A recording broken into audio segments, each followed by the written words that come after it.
নমস্কাৰ বন্ধুসকল আসাম কেয়াৰলৈ আপোনালোকক স্বাগতম জনাইছোঁ আজি আমি আসাম কেয়াৰত শিকিম আপুনি মাইক্ৰছফ্ট এক্সেলত কণ্ডিশ্যনেল ফৰ্মেটিংটো কেনেদৰে ইউজ কৰিব পাৰে আৰু ইয়াৰ ইউজ কিয় কৰা হয় সো যদি আপুনি এডিআৰই স্কিল টেষ্টৰ কাৰণে প্ৰিপাৰেচন কৰি আছে তেতিয়াহ'লে আপোনালোকে যদি আমাৰ স্কিল টেষ্টৰ মক টেষ্ট কিনিছে তেতিয়াহ'লে তাতে কিছুমান কুৱেশ্যন পাব য'ত আমি কণ্ডিশ্যনেল ফৰ্মেটিং ইউজ কৰি কিছুমান ডাটা হাইলাইট কৰিব দিছোঁ সো এইটো আমি কেনেদৰে কৰিম আৰু যদি আপুনি আমাৰ স্কিল টেষ্টৰ মক টেষ্টৰ পেপাৰ প্ৰেক্টিছ পেপাৰ লোৱা নাই তেতিয়াহ'লে ডেছক্ৰিপশ্যনত থকা লিংকত ক্লিক কৰি এইটো পেজত আহিব পাৰে আৰু ইয়াতে আপোনালোকে পাব প্ৰতিটো ছেটত আমি 59 টকাকৈ ৰাখিছোঁ আৰু যদি গোটেই বান্ডিলটো কিনে অৰ্থাৎ 10টা ছেট আছে গোটেই বান্ডিলটো যদি কিনে তেতিয়াহ'লে 499 ত পাব সো এইটো পেজত আপুনি আহি স্কিল টেষ্টৰ কাৰণে প্ৰেক্টিছ ছেট কিনিব পাৰে সো আমি কণ্ডিশ্যনেল ফৰ্মেটিং কেনেদৰে ইউজ কৰিব পাৰোঁ ইয়াতে দেখা হৈছে মোৰ ওচৰত ডাটা আছে প্ৰায় 100+ ডাটা আছে আৰু সেই 100+ ডাটাত মই এটা কণ্ডিশ্যন দিছোঁ সেই কণ্ডিশ্যনত যিটো ডাটা ফিট হৈছে সেই ডাটাখিনি ইয়াতে হাইলাইট হৈছে সো আপুনি কেনেদৰে কৰিব পাৰে সো আমাৰ আগৰ ভিডিঅ' যদি চাইছে আপুনি তেতিয়াহ'লে আপুনি জানিব যদি আপোনাৰ তাতে বহুতখিনি ডাটা থাকে সেই ডাটাখিনি আপুনি কেনেদৰে চিলেক্ট কৰিব লাগে সো আপুনি ডাটাৰ ফাৰ্ষ্ট চেলটো আপুনি চিলেক্ট কৰিব চিলেক্ট কৰি Ctrl+Shift+ ডাউন এৰো প্ৰেছ কৰিলে আপুনি তলত যিমানলৈকে আপোনাৰ ডাটা আছে সিমানলৈকে চিলেক্ট হ'ব আৰু ৰাইট এৰো চিলেক্ট কৰাৰ লগে লগে ৰাইটৰ ফালে যিমানখিনি আপোনাৰ ডাটা ফিল আপ আছে সিমানলৈকে চিলেক্ট হৈ যাব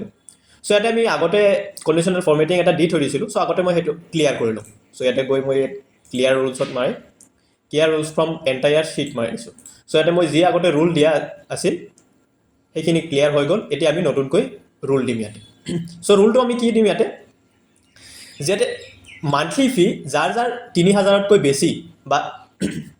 লেটছ এটা এমাউণ্ট ধৰি দিম 3000 বা 4000 দি দিম সো ইয়াতে দেখা হৈছে প্ৰত্যেকৰে মান্থলি ফি বেলেগ বেলেগ আছে কাৰণ প্ৰত্যেকৰে মান্থ এক্টিভ বেলেগ বেলেগ সো বেলেগ বেলেগ মান্থ এক্টিভৰ কাৰণে মান্থলি ফিও বেলেগ বেলেগ হৈছে সো ইয়াতে যিসকলৰ 3000তকৈ বা 4000তকৈ বেছি মান্থলি ফি সেই কেইজন মেম্বাৰৰ গোটেই ৰ'টো চিলেক্ট হাইলাইট হ'ব লাগে এনেকুৱা নহয় যে খালি এমাউণ্টটো মান্থলি ফিটো চিলেক্ট হাইলাইট হ'ব গোটেই ৰ'টো আমাৰ হাইলাইট হ'ব লাগে সো এইটোৱে কৰিম সো তাৰ কাৰণে আমি কি কৰিম প্ৰথম চেল আমাৰ যিটো আছে সেইটো চিলেক্ট সো আমাৰ ডাটাখিনি চিলেক্ট কৰাৰ পিছত ইয়াতে হোম মেনুত গৈ ইয়াতে আমি কণ্ডিশ্যনেল ফৰ্মেটিঙত ক্লিক কৰিম ইয়াতে কিছুমান ইনবিল্ট দিয়া আছে সো আমি সেইবোৰত ক্লিক নকৰোঁ নিউ ৰুলত যাম নিউ ৰুলত যোৱাৰ পিছত আপুনি এইটো ডায়লগ বক্সটো পাব য'ত আপুনি ইয়াতে একেবাৰে শেষৰ যিটো অপশ্যন আছে সেইটোত চিলেক্ট কৰিব use a formula to determine which cells to format so আমি ইয়াতে ফৰ্মেট আমাৰ নিজৰ মতে ফৰ্মুলা দিম সো ইয়াতে ক্লিক কৰিব ক্লিক কৰাৰ পিছত আপুনি কিহৰ ভিত্তিত আপুনি হাইলাইট কৰিব বিচাৰে সো আমি মান্থলি ফিৰ ভিত্তিত হাইলাইট কৰিব বিচাৰোঁ সো মান্থলি ফিৰ যিটো প্ৰথম চেল আছে আমি সেইটো চিলেক্ট কৰিম চিলেক্ট কৰাৰ লগে লগে ইয়াতে দেখা হৈছে $F $3 আহিছে $F মানে হ'ল আমাৰ কলম ভেলু আৰু 3 মানে হ'ল আমাৰ ৰ' ভেলু সো আমাৰ ৰ'টোতো বহুতখিনি আছে 100টালৈকে আছে কিন্তু আমাৰ কলমটো ফিক্স থাকিব সো কলমটো ফিক্স থাকিবৰ কাৰণে কলমৰ আগত যিটো $চাইন আছে সেইটো থাকিব দিম আৰু ৰ'টো যিহেতু আমাৰ ফিক্স নহয় আমাৰ 100টা ৰ' চিলেক্ট কৰিব লাগে 100টা ৰ'ৰ ভিতৰত যিমান ডাটা আছে গোটেইখিনি ল'ব লাগে সো আমি 3ৰ আগৰ $চাইনটো কাটি দিম সো $চাইন মানে হ'ল ফিক্স সো এফটো আমাৰ কলমটো ফিক্স থাকিব সেইকাৰণে কলমৰ আগত এফৰ আগত যিটো $চাইন আছে সেইটো আমি ফিক্স ৰাখিব দিম সো তাৰপিছত আমাৰ যিটো কণ্ডিশ্যনটো দিম সেই কণ্ডিশ্যনটো কি হ'ব যে এফৰ যিমান চেল আছে সেই চেলবোৰ যদি গ্ৰেটাৰ দেন 3000 হয় বা 3500 দিলোঁ 3500 হয় তেতিয়াহ'লে কি হ'ব সো ইয়াতে তাৰপিছত আমি কি কৰিম ফৰ্মেটত চিলেক্ট কৰিম ফৰ্মেটত চিলেক্ট কৰাৰ পিছত ইয়াতে দেখা হৈছে নাম্বাৰ ফন্ট বৰ্ডাৰ ফিল আপুনি যিকোনো চেঞ্জ কৰিব পাৰে সো মই এতিয়া ফিলত ক্লিক কৰিছোঁ ক্লিক কৰাৰ পিছত ইয়াতে দেখা হৈছে ইয়াৰ পৰা কালাৰ যিকোনো এটা চিলেক্ট কৰিব সো মই য়েলো চিলেক্ট কৰিছোঁ য়েলো চিলেক্ট কৰাৰ পিছত ইয়াতে অ'কে প্ৰেছ কৰিব তাৰপিছত ইয়াতে অ'কে প্ৰেছ কৰিব অ'কে প্ৰেছ কৰাৰ লগে লগে দেখা হৈছে 3500তকৈ বেছি যিমান ফি আছে ইয়াতে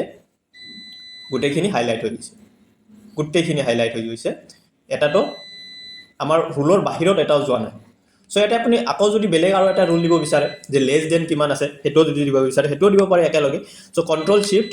ডাউন এৰো ৰাইট এৰো চিলেক্ট হ'ল তাৰপিছত আমি আকৌ কণ্ডিশ্যনেল ফৰ্মেটত যাম নিউ ৰুলত ক্লিক কৰিম চেম একেবাৰে লাষ্টটো চিলেক্ট কৰিম ফৰ্মেটত আহিম সো ইয়াতে আমি প্ৰথম ৰ'টো চিলেক্ট কৰিম তাৰপিছত ইয়াতে আমি $চাইনটো কাটি দিম ইয়াতে আমি কণ্ডিশ্যনটো দিম কণ্ডিশ্যন কি দিম এবাৰ যে যদি 1500তকৈ কম থাকে তেতিয়াহ'লে কি হ'ব সো এইটোৰ কাৰণে এটা কালাৰ দি দিলোঁ কালাৰ দি আমি অ'কে প্ৰেছ কৰি দিলোঁ অ'কে প্ৰেছ কৰাৰ পিছত দেখা হৈছে ইয়াতে 1500তকৈ যদি কম আছে, চ' এটাও 1500তকৈ কম নাই, চ' এইকাৰণে আমাৰ ইয়াতে কণ্ডিশ্যন হোৱা নাই। চ' কণ্ডিশ্যনটো আপুনি এডিট কৰিব পাৰে, এনেকুৱা নহয় যে প্ৰতিবাৰ আপুনি কণ্ডিশ্যন নতুনে ক্ৰিয়েট কৰিব লাগিব। চ' মই ইয়াতে গ'লোঁ, ইয়াতে দেখা হৈছে মেনেজ ৰুলছ দিয়া আছে। চ' মেনেজ ৰুলছত ক্লিক কৰিলোঁ, আমাৰ এই কণ্ডিশ্যনটো ইয়াতে নাইয়ে। চ' মই এইটো চিলেক্ট কৰি এডিট ৰুলত যদি ক্লিক কৰোঁ, ইয়াতে মই লেটছ এইটোক মই 2000 কৰিলোঁ, এইটো 2000 কৰি দিওঁ, অ'কে কৰি দিলোঁ। ইয়াতে দেখা হৈছে 2000তকৈ কম যিমান আছে গোটেইখিনি চিলেক্ট হৈ গৈছে। চ' এনেকৈ আপুনি কণ্ডিশ্যনেল ফৰ্মেটটো ইউজ কৰিব পাৰে। ইয়াতে কিছুমান ইনবিল্ট ফৰ্মেটিঙো দিয়া আছে, সেইবোৰো আপুনি ইউজ কৰিব পাৰে, নাইবা আপুনি নিজৰ মতেও ৰুল ইউজ কৰিব পাৰে। চ' নিউ ৰুলত আপুনি ৰুলত যদি দেখা পায়, ইয়াতে বহুতখিনি অপশ্যন দিয়া আছে। মিনিমাম ভেলু, মেক্সিমাম ভেলু দিয়া আছে, ইন বিটুইন বা গ্ৰেটাৰ দেন ইকুৱেল, আপুনি যি ইচ্ছা তাকে দিব পাৰে। ইয়াতে এইখিনি আপুনি চাব পাৰে কি আছে। চ' মেইনলি আমাৰ এইটোৱে ইউজ হয়, আমাৰ কুৱেশ্যনবিলাকত আমি যিটো দিছোঁ যে হাইলাইট কৰিব লাগে স্পেচিফিক ডাটা, বা তাতকৈ কম বা তাতকৈ বেছি তেনেকুৱা ডাটাবিলাক স্পেচিফিক চাব লাগে। চ' সেইবোৰৰ কাৰণে এইটো ফৰ্মেট আপুনি ইউজ কৰিব পাৰে কণ্ডিশ্যনেল ফৰ্মেটিঙত। চ' যদি আপুনি আমাৰ স্কিল টেষ্টৰ প্ৰেক্টিছ ছেট লোৱা নাই, তেতিয়াহ'লে এইটো পেজত আহি ল'ব পাৰে। মই ডিছক্ৰিপশ্যনত লিংক দি দিছোঁ, আৰু সেই লিংকত ক্লিক কৰি আপুনি এইটো পেজত আহিব পাৰে। ইয়াৰ পৰা আপুনি